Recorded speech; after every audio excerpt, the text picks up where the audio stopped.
একদিন এক ক্লাসরুমে শিক্ষক ছাত্রছাত্রীদের একটি প্রশ্ন করলেন, তোমরা বড় হয়ে সমাজের জন্য কি অবদান রাখতে চাও?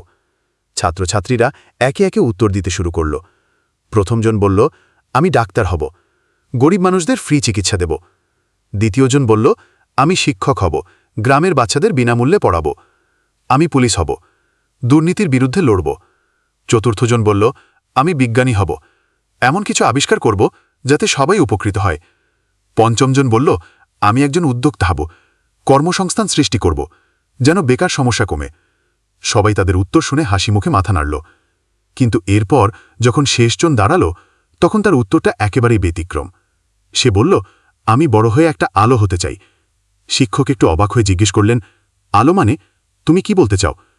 সে মৃদু হেসে বলল, যেমন অন্ধকার ঘরে একটা ছোট্ট প্রদীপ সবার পথ দেখাতে পারে, তেমনি আমি এমন একজন মানুষ হতে চাই যার কাজ, ব্যবহার আর চিন্তাভাবনা অন্যদের অনুপ্রাণিত করবে। আমি হয়তো ডাক্তার, শিক্ষক বা বিজ্ঞানী হব না, কিন্তু আমি চাই আমার উপস্থিতি যেন ভালো কাজ করতে উদ্বুদ্ধ করে। আমি আলো হতে চাই, যাতে আশেপাশের মানুষগুলো আলো দেখতে পায়, সাহস পায়, স্বপ্ন দেখে।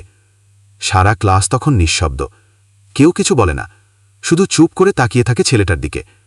শিক্ষকের চোখে জল চলে আসে। তিনি ধীরে ধীরে বললেন, তোমার উত্তরটা হয়তো সবচেয়ে সাধারণ না, কিন্তু এটা সবচেয়ে গভীর। সমাজ এমন একটা আলোরই অপেক্ষায় থাকে সবসময়।